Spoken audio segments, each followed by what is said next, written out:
Good morning, friends. Hello, I am Anup sir. First off, welcoming all students in our lecture in standard ninth. In the previous lecture, we are completed the chapter number 13. Why we do fall? Why we do fall? हम बीमार क्यों पड़ते हैं? Today I give you a specific notes for chapter number 13. Why we do fall? So we have to see here notes, some important topics related to your exams. Please listen me carefully and calmly and try to understood it. First off, which is called the health. Health is a state being well enough to function well physically, mentally and socially. आप physically, mentally और socially fit हैं, आपके function proper work कर रहे हैं, then you are healthy. Generally health is a state being well enough to function be physically, mentally and socially. Now which is called the disease.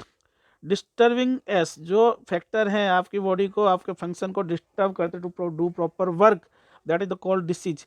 Disturb as mean being the uncomfortable. You feel uncomfortable. One or more symptoms of the body will change, give rise to the symptoms like that: cough, loose motion, pus formation, headache, fever, breathlessness, vomiting, it's extra. Unconsciousness, inflammation, swelling, and the general effects. That is the effects. They are disturbing your function of your body and you feel the uncomfortable is called the disease. A doctor look for the various symptoms. Disease are basically two types. Generally there are two types of the disease. First is acute disease and another is chronic disease. Now we have to see about the acute disease and the chronic disease. Which is called the acute disease. The disease which lasts for only short period of time is called the acute disease. जो disease short time period के लिए effective होती है उसे acute disease कहते हैं. Like that the common cold, it's effected on 2 or 3 days. Now which is called the chronic disease. ये long time disease है. The disease which last for long period of time is called the chronic disease. जो disease long time period तक effective होती है that is called the chronic disease. Like the TB, tuberculosis, bacterium and cancer are the type of the chronic disease. Now we have to here seen the difference between the acute disease and the chronic disease. It is very important case related to the your examination. Please listen me calmly. I hope you will try to well understood. They are short duration disease. Acute disease है और short duration disease है. Chronic disease है. They are long lasting disease. जो long lasting disease है वो chronic disease है. Patient recovers completely after the cure. Patient होता है acute disease में completely recover हो जाता है after curation के. Okay. Patient does not recover completely. Chronic disease में पेशेंट कंप्लीटली रिकवर नहीं होता है. There is no loss of weight और फीलिंग और टायर्डनेस आफ्टरवर्ड्स. तो इसमें क्या एक्यूट डिसीज होती है उसमें बॉडी पे फिजिकल इफेक्ट बहुत कम पड़ता है. There is no loss of weight, weight कम नहीं होता है. फीलिंग और टायर्डनेस मतलब थकावट उतनी ज़्यादा नहीं होती. There is often lose weight and feeling the tiredness. जो क्रॉनिक डिसीज होती है उसमें टायर्डनेस फील कमजोर महसूस करता है और weight also loss. There is short duration loss of work and the efficiency. Acute disease में जो एफिशिएंसी टू डू वर्क होती है वो लॉस टाइम के लिए लेस होती है शॉर्ट, और इसमें क्या लॉन्ग ड्यूरेशन के लिए होती है. There is prolonged loss of work and efficiency. And now we have to see the causes of the disease. What is the causes of disease? First we have to see here. Most of the disease have many causes rather than one single cause, like unclean water, nourishment, genetic difference, genetic abnormalities. Based on the causes, disease are two types: non-infectious disease and the infectious disease. There are two types of the causes of the disease. First is non-infectious disease and another is infectious disease. कुछ disease infection की वजह से होती है, कुछ disease जो है without infection की वजह से होती है, कुछ वो जेनेटिकल प्रॉब्लम से होती है, बॉडी का स्ट्रक्चर से होती है, न्यूट्रिशंस की कमी से होती है. वो सब नॉन इन्फेक्शियस डिसीज है. जो बैक्टीरिया, फंगी, वायरस जो इससे होती है वो सब सारी इन्फेक्शियस डिसीज है. There are two type, two way of the disease, non-infectious disease and the infectious disease. We have to see here the non-infectious disease not caused by the infection agent. जो infection agent है bacteria, fungi, virus, उससे के बिना होती है वो उससे हम non-infectious disease कहते हैं. Mostly internal and non-infectious disease like that cancer. Cancer is also non-infectious disease. It is a genetic disease. Next one is the infectious disease caused by the infectious agent. जो infectious agent से होती है due to the उसे क्या कहते हैं हम infectious disease कहते हैं. There are the we have to see the types of the disease in the infectious agent. तो इन्फेक्शियस एजेंट जैसे बैक्टीरियल डिसीज. बैक्टीरियल डिसीज कौन कौन सी? टाइफॉइड. टाइफॉइड होता है साल्मोनेला टाइफी बैक्टीरिया से. Which is the name of the bacteria? Salmonella typhi. Cholera, cholera जो disease है वो बैक्टीरियल डिसीज है, तो ये किससे होती है? विब्रियो कोलेरी बैक्टीरिया से होती है। किससे होती है? Vibrio cholerae bacteria. TB, tuberculosis bacterium, mycobacterium tuberculosis से टीवी होती है। ओके, उसके बाद एसन and the anthrax, they are the bacterial disease. जो बैक्टीरियल डिसीज होती है इसको क्योर करने के लिए एंटीबायोटिक मेडिसिन दी जाती है। क्या दी जाती है? Antibiotic medicine, like that penicillin. Penicillin is first antibiotic medicine prepared from the mold fungus, prepared from the mold fungus. It is first introduced by the Fleming. किसने इसको डिस्कवर किया था? पेनिसिलिन को फ्लेमिंग ने डिस्कवर किया था। It is a anti bacterial medicine और also it is called the antibiotic medicine. Next one is the viral disease. जो वायरल डिसीज कौन कौन सी है? कॉमन कोल्ड है, इन्फ्लुएंजा है, dengue fever, AIDS, Japanese encephalitis and the brain fever, all the viral disease that is comes from the virus। किससे होती है? वायरस से वायरल डिसीज होती है। Next one is the fungal disease. Fungal disease जितनी भी होती है सारी स्किन पे इफेक्ट करती है। किस पे इफेक्ट करती है? स्किन पे इफेक्ट करती है। Next one is the protozoa disease. Malaria जो होता है प्लाज्मोडियम से होता है। किससे होता है?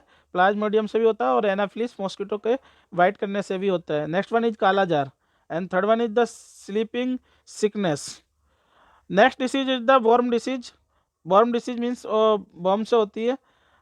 Okay, ascaris, round worm and elephantiasis. इसको हिंदी में वर्म डिसीज को बोलते हैं कुर्मी। क्या बोलते हैं? कुर्मी। Okay, there are the agents of the infectious disease which is the bacteria, virus, fungus, protozoa and worms. Now we have to see here the how the spread the communicable disease. The infection disease spread by agent is called the communicable disease. communicable disease होती है जो spread किससे होती है? Agent से होती है। we have to see here disease का फ्लो कैसा होता है, कैसे स्प्रेड होती है। We have to see here airborne disease. Air से कौन सी डिसीज फ्लो होती है? Pneumonia, common cold and tuberculosis. ये किससे होती है? एयर इन्फेक्शन से ये फ्लो होती है, स्प्रेड होती है। वाटर इन्फेक्शन से स्प्रेड होती है cholera and hepatitis. Sexual disease कौन कौन सी? HIV है, syphilis, gonorrhoea, gonorrhoea, syphilis and HIV are sexual disease. Animal borne disease, rabies. Okay, ये एनिमल के बाइट करने से होती है, specially dog and vet and cat.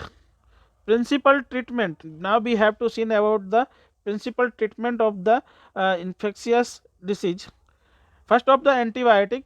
Many bacteria make a cell wall to protect themselves. और अपने आप को प्रोटेक्ट करने के लिए सेल वॉल प्रिपेयर करते हैं। कौन? Bacteria.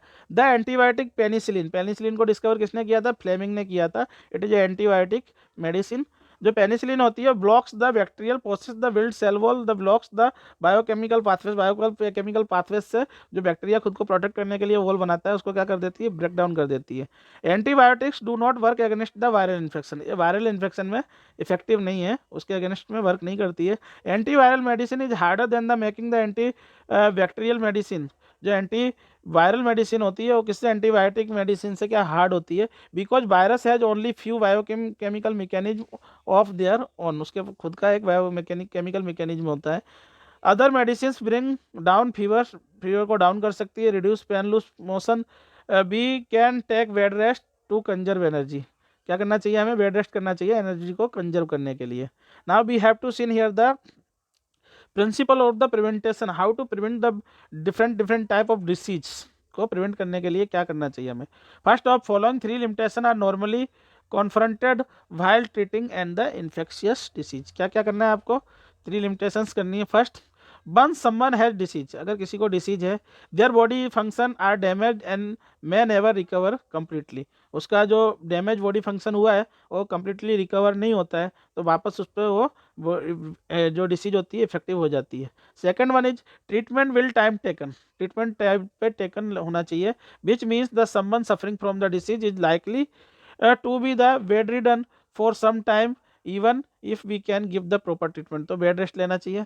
The person suffering from the infection disease can serve as the source from where the infection may spread to other people. और जो सफरिंग कोई डिसीज से कर रहा है कोई पर्सन, उससे स्प्रेड हो सकता है अदर पर्सन को। There are 3 limitations to the principle of the prevention Now we have to see here general ways of the preventing infectious disease. Infectious disease को क्योर करने के लिए और प्रिवेंट करने के लिए जनरल वेस क्या क्या है. First is air borne, air से जो वॉर्न होती है. We can prevent exposure by the providing living condition that are not the over crowded. हमें ओवर क्राउडेड प्लेसेस में नहीं जाना चाहिए. Like that the corona virus Covid ये भी एयर वॉर्न है. स्नीक से भी ये स्प्रेड हो रहा है, तो आपको भीड़ भाड़ वाली जगह ओवर क्राउडेड प्लेस में नहीं जाना चाहिए.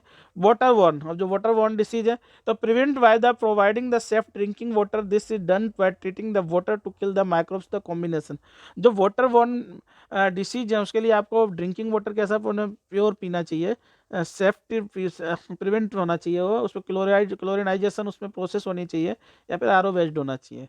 Next one is the vector Warne.